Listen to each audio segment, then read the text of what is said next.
The person making $72,000 is wealthier than the person making $155,000. Same city, same age, same year out of college. And by the end of this video, you'll understand exactly why and which one you're currently becoming.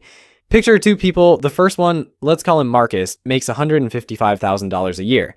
Software engineer, nice part of town. BMW lease, exposed brick apartment, Peloton he uses twice a month, and a new iPhone every September, because obviously he's got a LinkedIn that looks like a highlight reel and a bank account that hits $900 3 days before payday, every single month. He has $4,800 in credit card debt he doesn't talk about at dinner parties. He has basically no emergency fund, and when I tell you he is stressed about money, I mean the kind of stress where you're doing math in your head while someone's talking to you at a birthday party. Now picture the second person, Dana. She makes $72,000 a year, marketing coordinator, drives a 2019 Honda Civic she paid off in 2023, keeps her phone until the battery literally refuses to participate. She has $167,000 in net worth, a 6-month emergency fund, and hasn't lost sleep over money since she was 26. Marcus earns more than double Dana's salary. Dana has more than 14 times his net worth. This isn't a fairy tale. These are real financial profiles, and the gap between them has almost nothing to do with income and everything to do with a handful of rules that most people were never taught. And before you say, well, Dana probably lives like a monk and eats rice and beans every night, she doesn't. She travels twice a year, eats out regularly, and owns things she genuinely loves. She just follows rules that protect her from the invisible money drains that quietly hollow out everyone else's bank account. My name is Nick, and today we're going through 12 minimalist money rules that separate people who are always financially stable from people who are always almost there, regardless of what they earn. No budget spreadsheets with 30 tabs, no give up your morning coffee nonsense, just the actual rules, the math behind them, and the systems that make them stick. Let's go. Rule 1.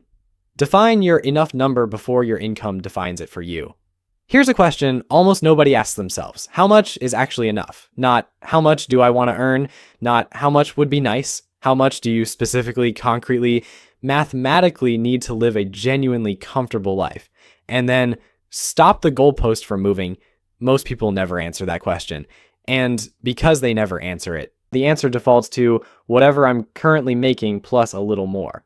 Which means every raise, every promotion, every bonus gets absorbed before it even clears. You make more, you spend more, you feel the same.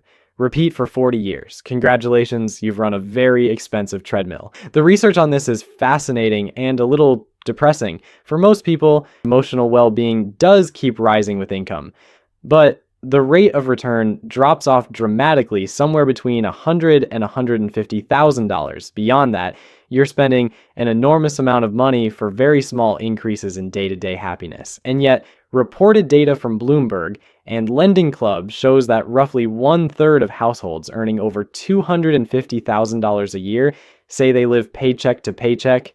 $250,000 in 1/3. That's not a math problem. That's a mindset problem. Yeah, specifically the absence of an enough number. Think about what that actually means for a second. These are people earning more in a month than most Americans earn in a year, and nearly half of them are financially fragile. They have the exact same low-grade money panic that someone earning $45,000 has.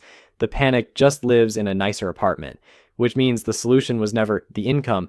The solution was always the rules. And the first rule is knowing in a specific number what you're actually trying to achieve. Here's what this looks like in practice. Take your monthly take-home, after taxes, after retirement contributions, and calculate the bare minimum you need to feel genuinely comfortable, not deprived. Comfortable. Rent, food, transportation, healthcare, some entertainment, some savings. Write that number down. That's your floor. Now at about 20% for breathing room and things you genuinely enjoy. That's your enough number. Every dollar you earn beyond it goes to building freedom, not lifestyle. And critically, write it down somewhere you'll actually see it. Put it in your phone's notes app. Tape it to your desk.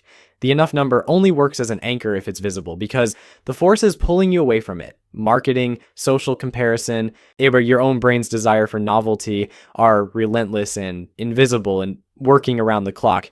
The number is your only defense against all of them. Dana defined her enough number at 26. Marcus never defined it at all.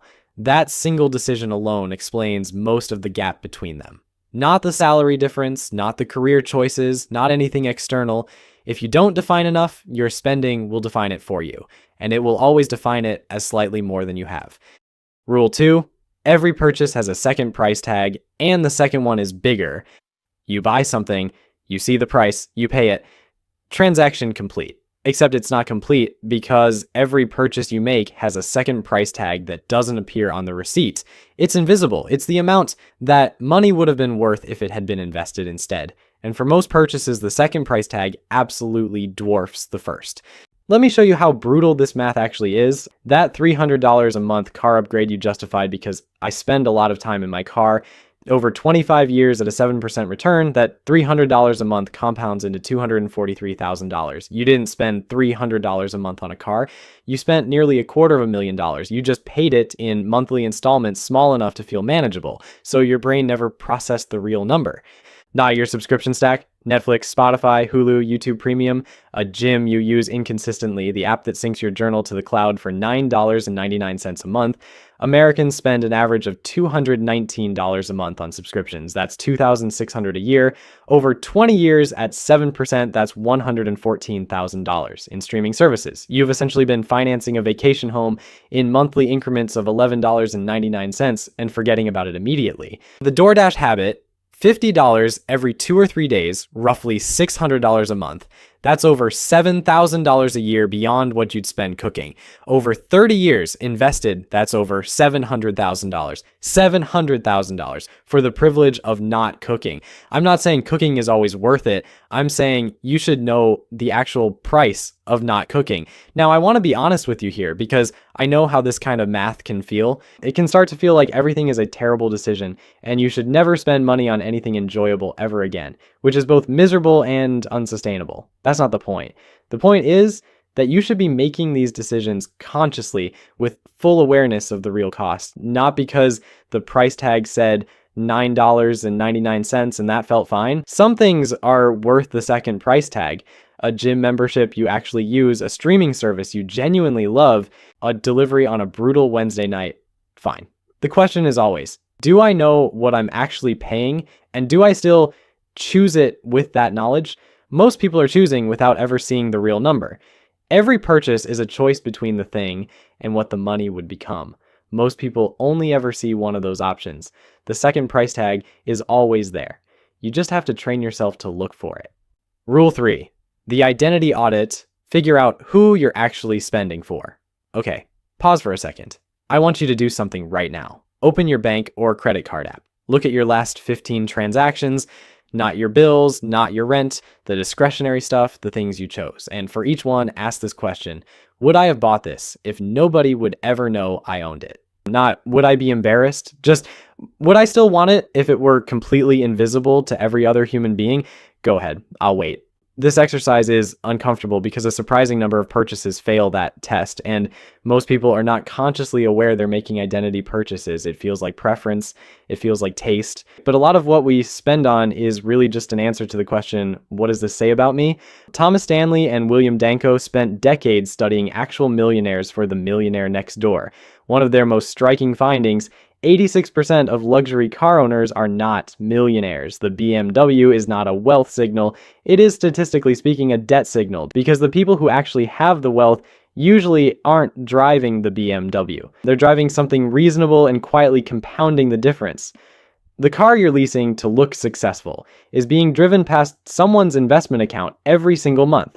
Social comparison theory, developed by Leon Festinger back in 1954, tells us that humans evaluate their own standing by comparing themselves to others, and we've never been more exposed to others than we are right now. Instagram is essentially a highlight reel of other people's consumption, and your brain cannot fully distinguish between seeing someone else's vacation and evaluating your own status. Every scroll is a quiet little status audit you didn't ask for. And every time you feel that vague sense of inadequacy looking at someone else's new car or kitchen renovation or business class seat, that feeling has a dollar amount attached to it. Retailers know exactly what triggers it. They've spent billions figuring out how to manufacture it. The least you can do is be aware it's happening. Here's the other layer nobody talks about.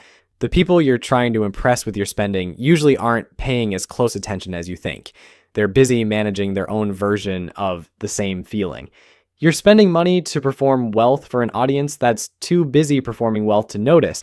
That is a genuinely terrible return on investment. Now, go back to those 15 transactions. I count how many you genuinely choose again if they were invisible versus how many were, on some level, a communication to other people.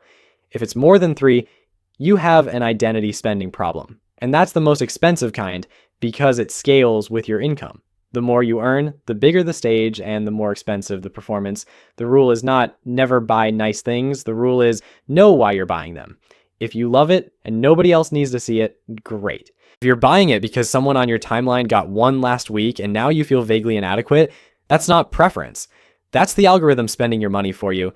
Rule 4, the 72-hour firewall. All right, I know what's coming. Nick, I have no willpower. I see it, I want it, I buy it. That's just how I'm wired. I hear you. And I have good news. This rule requires 0 willpower. It requires friction. Here's the thing about impulse purchases. They rely on immediacy. The desire is most intense in the first 30 to 60 minutes. Studies show that between 40 and 80% of all purchases are impulse driven. That's not a rounding error. That's the majority of what people spend. And the dopamine hit from deciding to buy something is almost identical to the dopamine hit from actually buying it. Once you've decided, the urgency starts dropping. Now, which means if you create a mandatory pause between wanting something and being able to buy it, you've essentially hacked the system. The 72-hour firewall. For any non-essential purchase over $50, you must wait 72 hours before completing the transaction. You're allowed to put things in your cart. You're allowed to research. You are not allowed to pay. There's something interesting that happens psychologically during the wait. The wanting and the having feel identical in the moment. Your brain lights up the same reward circuitry, whether you're imagining the purchase or completing it, but that feeling is time limited, it fades. And most people discover that about 60% of what they desperately wanted on Monday, they've completely stopped thinking about by Thursday. The 72-hour rule doesn't deny you things. Just make sure the things you actually buy are the ones you actually wanted, not the ones an algorithm surfaced at 11 p.m. when your defenses were down. I know the objection. But what if it goes on sale and I miss it? Let me tell you something. Retailers manufacture urgency. 24-hour flash sale. Only 3 left in stock. This deal expires at midnight. Your cart is about to expire. Sir, your cart cannot expire. It is a website. Now, this is deliberate. The entire business model of impulse retail is engineered urgency. When you feel urgent about a purchase, that feeling was manufactured. Missing a sale because of your 72-hour rule is not a failure. It is you using a system that is smarter than an algorithm designed by 1,000 behavioral economists trying to take your money, remove saved payment info from websites, delete shopping apps from your phone. And these 2 changes alone reduce impulse purchases significantly, not because you became more disciplined, but because the path of least resistance changed. Distance is your friend. Friction is your friend. Inconvenience for once in your financial life is genuinely working in your favor. Rule 5. The replacement test. Stop upgrading things that work. Grab your phone. How old is it? Now, name one thing you literally cannot do on it. Not something it does slower. Not something the new model does better. Something you genuinely, physically cannot do right now that a new phone would allow. I'll wait. Most people can't name one, and yet Americans replace their phones on average every 2.5 to 3.5 years, driven not by failure, but by the feeling that the current one is getting old. 1 in 8 Americans upgrades every single year. A $1,000 phone every year for 30 years is $30,000 in devices alone.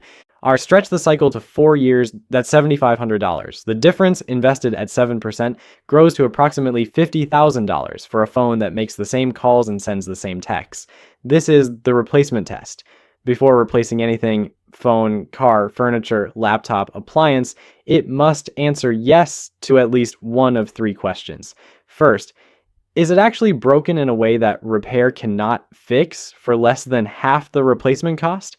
Second, does the new version do something fundamentally different, not better, different, that changes what you can accomplish? Third, is keeping this thing costing more money than replacing it? If you can't answer yes to at least one of those, you're not replacing it. You're upgrading it, and you're paying an enormous price for the feeling of newness. Tyler, the third person I want to introduce, was a decent spender in every individual category. He didn't blow money on gambling or extravagance. He just couldn't stop replacing things that worked. New phone every year. New car every 3 years, always trading up. New laptop every 2 years, new furniture whenever he got tired of looking at the old stuff. Over 10 years, the gap between what Tyler spent and what a keep it until it breaks lifestyle would have cost was $135,000. Invested, that becomes over $700,000 by retirement. Here's what makes Tyler's situation particularly insidious. He was never extravagant about any individual item. He wasn't buying supercars or designer wardrobes. He was buying normal things at normal prices, just constantly refreshing, just never letting anything reach the end of its useful life before replacing it with the slightly newer version. The upgrade habit is dangerous precisely because no single instance of it feels unreasonable. It's only when you look at the cumulative ledger that the number reveals itself. And by then you've been doing it so long it feels like just who you are. It isn't. It's a habit. Tyler didn't blow his money on anything irresponsible. He just never let boredom cost him $700,000 in peace. Rule 6. Name the Diderot effect, or it will bankrupt you quietly. In 1769, French philosopher Denis Diderot received a gift, a beautiful scarlet dressing gown. He loved it, and then, almost immediately, he noticed that everything else he owned looked terrible by comparison. His old desk chair was suddenly unbearable, his prints looked cheap, his writing table was embarrassing. One by one, he replaced everything in his study to match the gown. By the time he was done, he'd spent far more than the gown was worth and written an essay about it called Regret for My Old Dressing Gown, which is genuinely one of history's most relatable pieces of financial writing. Anthropologist Grant McCracken named this the Diderot effect in 1988. One purchase triggers a cascade of complementary purchases in pursuit of a new standard of coherence. Your lifestyle has a Diderot unity, like a set of things that go together in your mental model of who you are. Introduce one item that sits above that standard and everything else in the set suddenly feels insufficient. You see this everywhere once you're looking. Someone buys a new couch, suddenly the rug looks wrong, the rug gets replaced, the coffee table doesn't match. Coffee table goes, the lamp looks out of place. By the time it's over, you've spent $4,000 because you bought a $1,200 couch. Apple built their entire ecosystem and an enormous portion of their trillion-dollar revenue on the Diderot effect. The iPhone makes the MacBook feel natural. The MacBook makes the iPad feel useful. The iPad makes the Apple Watch feel necessary. The Apple Watch makes the AirPods feel obvious, like you bought a phone in 2018. Apple has been thanking you ever since. Tyler's apartment is a Diderot cascade. He bought a nice TV 2 years ago. Then the old couch looked wrong next to it. New couch. Now the coffee table was too small for the space. New table. The rug clashed. New rug. Just none of these felt like mistakes. Each one was a perfectly reasonable response to the thing that came before it. That's the cascade. That's how Diderot lost his study and Tyler lost his savings. The Diderot effect also explains something that trips up a lot of people who try to upgrade their lifestyle responsibly. They get the raise. How can they decide to treat themselves to one genuinely justified upgrade, and then 6 months later, they're confused about why their savings haven't improved despite earning more? It's because the one justified upgrade dragged 11 unjustified ones in behind it. This is the part Marcus has never understood about his own spending. Every upgrade made sense. The aggregate made no sense at all. The fire break is a question. Before any significant purchase, is ask, what else will this make me want to buy? If the answer is more than 0 things, add those costs to the original price. That's what you're really spending. Diderot got a dressing gown. Tyler got a TV. You got an iPhone. The math works out about the same. Rule 7, the subscription purge protocol. I want you to open your banking app right now. Scroll to recurring transactions. Take 30 seconds. How many did you find that you forgot existed? And here's the national average. Americans spend $219 a month on subscriptions. When asked to estimate, they guess $86. That is 155% underestimation. You're paying for things you've mentally already canceled. They're still billing you. And because they're small, $9.99 here, $14.99 there, they fly completely under the psychological radar. Somewhere right now, you're paying $12.99 a month for a meditation app you have not opened since the week you downloaded it, which was also the last time you meditated. That's not an accident. Subscription pricing is specifically designed to stay below the threshold where your brain registers it as a real expense. Monthly feels smaller than annual. $11.99 feels like nothing. 12 of them feels like nothing 12 times. And then you add them up and it's $219 a month, and you genuinely have no idea where it went.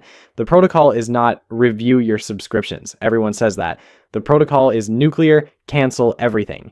every single recurring charge that isn't a utility or a genuine non-negotiable. Cancel it today. Then, this is the part that actually works, only resubscribe to the services you find yourself actively reaching for within the next 7 days. Everything else wasn't serving you, you were just serving it. The reason this works is behavioral inertia. When subscriptions exist, canceling them requires effort, so they persist. When they don't exist, resubscribing requires effort, so most don't come back. You're using the same human laziness that let them accumulate to now keep them gone. Do this quarterly. The first time you run it, most people find 3 to 5 subscriptions they'd genuinely forgotten. At $15 average, all right, that's $180 to $900 a year, producing exactly zero value, funded on autopilot while you wondered why your savings weren't growing. The subscription economy is built on one assumption, that you won't check. That was 7 rules for protecting your money from leaking out invisibly. The next 5 are about actually building it. And the math on this next section is genuinely the most uncomfortable part of the video, because this is where we calculate exactly what Marcus's habits have actually cost him. The number is not small. Rule 8, the anti-lifestyle creep raise protocol. Every time Marcus got a raise, something happened. Not immediately, gradually. He'd tell himself he deserved something. One reasonable treat turned into a new baseline. $78,000 became time for a nicer apartment. $100,000 became time for the BMW. $120,000 became dinners at places I used to think were special. $155,000 became just normal, the new normal, and normal is invisible, which is why he never noticed that the $144,600 in raises he'd received over 6 years had produced exactly zero additional wealth. This is lifestyle creep. And it is not a character flaw. It's a deeply wired human response to improved circumstances called hedonic adaptation. Your brain normalizes the new standard almost immediately and recalibrates enough upward. The restaurant that used to feel like a special occasion is now just Tuesday. You don't even look at the prices anymore. That is not success. That is a very expensive Tuesday. The treats become the baseline. The baseline expands. You feel the same. You need more to feel the same again. The anti-lifestyle creep raise protocol breaks this cycle with one rule. When your income goes up, 75% of the increase goes to savings and investments before you ever adjust a single lifestyle expense. $10,000 raise, $7,500 goes to investments. The remaining $2,500 can go to whatever you actually want. This feels like a sacrifice until you run the math. Richard Thaler and Shlomo Benartzi proved this exact concept with their Save More Tomorrow program. And when people committed future raises to savings before receiving them, savings rates went from 3.5% to 13.6% over 3.5 years. The trick is that the raise never feels like a loss because they captured it before it ever landed in the spending account. Here's the cumulative number I want you to sit with. If Marcus had followed just rules 8, 9, and 10 from age 26, kept his lifestyle at $78,000, invested the raises, and automated the whole thing, he would have approximately $1.2 million by 45. He has $11,400. The gap between those two numbers is not bad luck, not a difficult job market, not the economy. It's 12 rules he didn't know. That's it. That's the whole story. Dana doesn't earn more than Marcus. She just did this religiously from age 26. The version of you that exists before a raise arrives is perfectly comfortable at your current lifestyle. Because you've been living it, that version of you doesn't need anything the new salary offers. Let the increase compound invisibly. And here's the thing worth internalizing. The lifestyle you have right now, the one you're currently surviving, is already someone else's dream. You adapted to it. You'll adapt to not upgrading it too. And in 20 years, you'll have something Marcus never will. Proof that you didn't spend your prime earning years buying things you don't remember. Rule 9. Automate the override. Willpower is not a financial strategy. At some point in your life, you have told yourself you were going to start saving more. You meant it. You were genuinely committed. It lasted about 3 paychecks. Then something came up, or nothing came up, but somehow the money still wasn't there, and you told yourself you'd start again next month. Next month came. Same result. That's not a character flaw. That's what happens when you rely on intention instead of infrastructure. Let me say something that nobody in personal finance wants to say because it sounds like giving up. Willpower doesn't work with money. Not consistently, not long-term, not under stress, and trying harder is not the solution. This isn't pessimism, it's neuroscience. Decision fatigue is real. The more choices you make throughout a day, the worse your subsequent decisions become. Hey, by the time you're tired and stressed and sitting across from a checkout page with your saved credit card preloaded and one-click purchasing enabled, you are not making a rational economic decision. You are making a tired, depleted, decision-fatigued version of a choice that your well-rested self would probably handle differently. This is why automation is not a shortcut. It's the actual strategy. Behavioral economist Brigitte Madrian and Dennis Shea changed retirement savings behavior across an entire institution by changing one thing, making enrollment in the 401k automatic instead of opt-in. Participation went from 49% to 86%. Nobody got smarter or more disciplined. The default changed.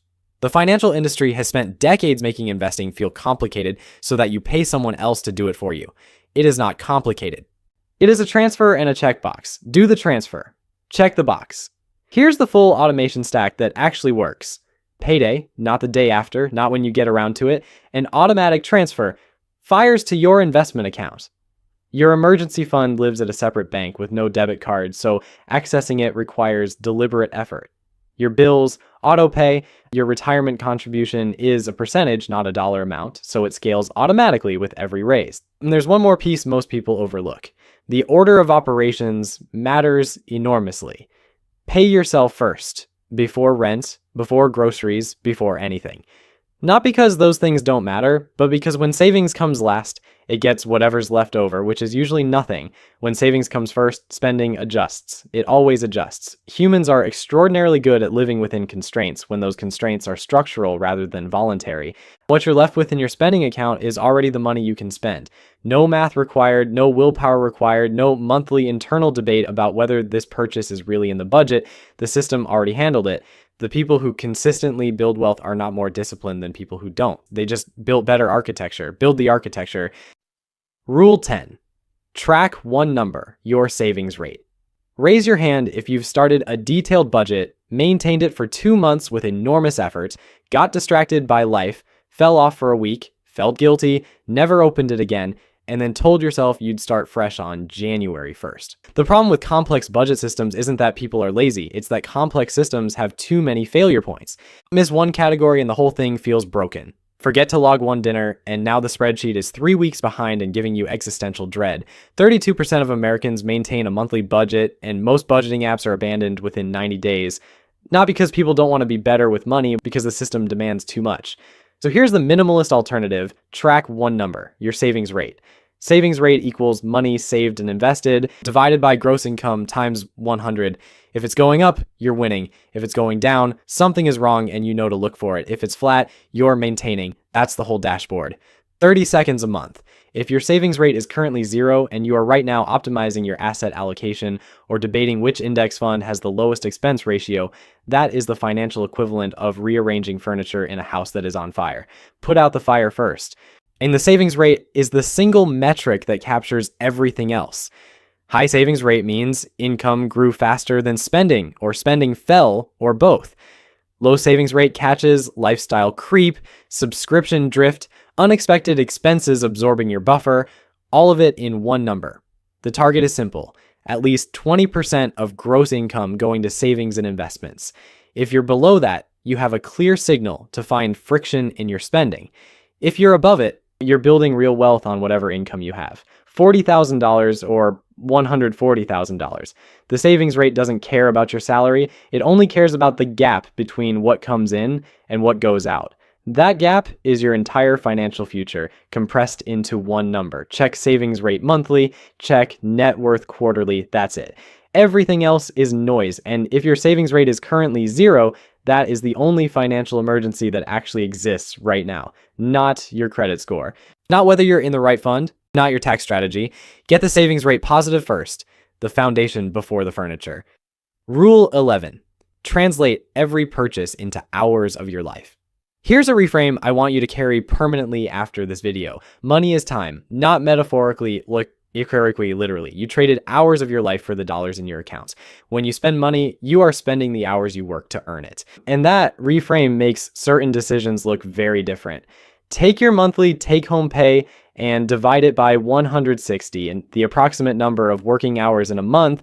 That's your real after-tax hourly rate. For someone taking home $4,000 a month, that's $25 an hour. Now, translate your purchases. That $700 phone, 28 hours of your life, a full week of work, traded for a device you'll replace in 3 years. That $748 average new car payment, 30 hours a month, every month for 6 years, 360 hours a year, 9 working weeks annually, going directly to a machine that loses 60% of its value over 5 years. Marcus's BMW costs him 360 hours of his life every year. He does not find this calculation relaxing. Tyler's decade of upgrades, phones, cars, laptops, furniture, cost him approximately 5,400 hours of his working life. That's 2.5 years of Mondays through Fridays, spent replacing things that worked. And Vicki Robin introduced this framework in Your Money or Your Life in 1992 and called it life energy, the finite, irreplaceable resource you convert into money and then convert back into things. The question isn't, can I afford this? It's, is this worth the hours of my life I'm exchanging for it? Some things pass this test easily. A good mattress at $1,500 costs maybe 60 hours of life, and you sleep on it for 3,650 nights.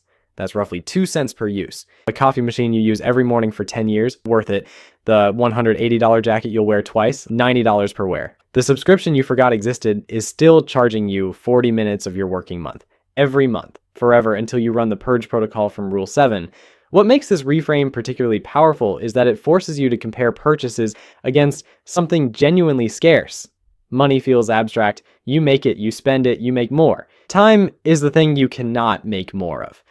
When you calculate that a luxury weekend trip costs 120 hours of your working life, you have to ask honestly, is this how I want to spend 120 hours of the finite, non-renewable time I have?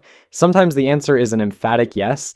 Sometimes you realize you were going to do it out of habit or social obligation and not actually that enthusiastically. The hours make it honest in a way the dollar amount never could.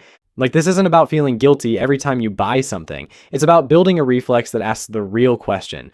What is this actually worth to me? Not in dollars, but in days. Rule 12, calculate your freedom horizon and protect it above everything else. Here's the final rule, the one that ties all the others together, and it starts with a question I want you to answer honestly. If you lost your job tomorrow, no severance, no warning, just gone, how long could you survive without changing a single thing about your lifestyle? Count the days, not weeks, not months, not I'd figure something out. Specific days of runway before the first bill doesn't get paid. For the median American, that number is approximately 14 days, 2 weeks. That's not a financial cushion. That's a tightrope over a canyon with no net. That number, the months you could survive with zero income, is your freedom horizon. And I'd argue it's the single most honest measure of your financial health. Not your income, not your net worth on paper, not your LinkedIn title. Your freedom horizon. Because your income means nothing if it stops and you collapse in 60 days. Your net worth means nothing if it's entirely illiquid, tied up in home equity you can't access, retirement accounts you can't touch, stock options that haven't vested. A major behavioral finance studies have found a specific number that changes everything. Having just $2,000 in accessible emergency savings produces a massive increase in financial well-being. Not $200,000, not $2 million, $2,000. A single $2,000 emergency fund often produces a bigger well-being improvement than having a $500,000 income, than having over $1 million in illiquid assets. $2,000 create because it extends the freedom horizon past the point where every unexpected expense is a crisis. This is exactly why Dana sleeps well on $72,000 and Marcus doesn't sleep well on $155,000. Dana has a 6-month freedom horizon. Marcus has 11 days, the BMW and the apartment and the iPhone. Don't extend your freedom horizon, they compress it. Every lifestyle upgrade that increases your monthly expenses is a direct reduction in your freedom. Every dollar that goes to the emergency fund extends it. Every investment you make extends it further, because eventually those investments generate income that lengthens your horizon without requiring any additional work from you at all. Here's how to build it. Start with 1 month. 1 month of expenses in a savings account at a separate bank with no debit card. Don't touch it for anything that isn't a genuine emergency. Not a sale, not a gap between paychecks, not a great opportunity. 1 month. Then 3, Then 6. If you get to 6 months of expenses saved and invested, you will experience a shift in your psychology that is genuinely difficult to describe until you've felt it. The financial anxiety that lives in the background of every decision, the low hum of what if something goes wrong, starts to quiet. Not because nothing can go wrong, because you've built enough margin that something going wrong no longer means everything goes wrong. And that quiet, that specific silence where the money stress used to be, that's what financial stability actually feels like. Not a number in an account, not a salary, not a title. That silence. The freedom horizon is the number that tells you whether you own your life or your life owns you. So let's bring this back to Marcus and Dana. Marcus isn't a bad person. He's not reckless or irresponsible. He just never defined his enough number. He never calculated the second price tag, never ran the identity audit, never built the 72-hour firewall, never ran the replacement test, never named the Diderot effect spiraling through his apartment, never did the subscription purge, absorbed every raise into his lifestyle before it could compound, relied on willpower instead of automation, tracked nothing useful, never translated his spending into hours, and has a freedom horizon of 11 days on a $155,000 salary. That's not one catastrophic mistake. It's 12 small ones, repeated every day without awareness. And the cruel thing is that individually, none of them look like mistakes. They look like living. They look like enjoying your success, rewarding yourself, keeping up, being normal. The problem is that normal right now means 62% of Americans living paycheck to paycheck, including people earning more than anyone in history ever has. Normal is broken. These rules exist so you don't have to be. Dana made none of those mistakes. She earns less than half of Marcus's salary, has 14 times his net worth, and could absorb a 6-month job loss without selling a single asset. She's not deprived. She's not miserable. She just plays by different rules. Rules that compound quietly in the background of her life, while everyone else's financial anxiety compounds in the background of theirs. Here's the thing about financial stability that nobody puts on a poster. It's quiet. It doesn't look like anything from the outside. Dana's life, viewed from the outside, probably looks less impressive than Marcus's. Smaller apartment, older car, less visible consumption. But inside that life, there is a specific kind of peace that Marcus's BMW and Marcus's address and Marcus's LinkedIn will never produce. The peace of knowing that if everything went sideways tomorrow, you would be okay. That your next paycheck isn't load-bearing. That a broken water heater is an inconvenience and not a catastrophe. That you have options, that's not a feeling you can buy. It's a feeling you build rule by rule, month by month, with decisions that are invisible to everyone except your future self. The gap between Marcus and Dana was never income. It was always the rules. These 12 rules are not complicated. Like, none of them require a finance degree or a spreadsheet that looks like air traffic control. They require honesty about why you spend what you spend, systems that make good decisions automatic, and a clear answer to the question, how much is actually enough? Start with one rule. Whichever one landed hardest in this video, that's the one. Run the replacement test on your phone right now. Do the subscription purge this afternoon. Calculate your freedom horizon and write the actual number down. Put the 72-hour firewall on your next 5 purchases. Pick one and start today, because the second price tag on waiting is also enormous. Marcus is going to watch this video, feel something, and change nothing. Dana already did the work. The only question this video can't answer is which one you decide to be, because that part is entirely up to you. If this helped you see your finances differently, hit subscribe, share it with someone who needs it, and leave a comment telling me which rule hit closest to home. I read every single one. There's no prize for earning a lot and having nothing to show for it, but there is a very real reward for doing the math while everyone else is ignoring it.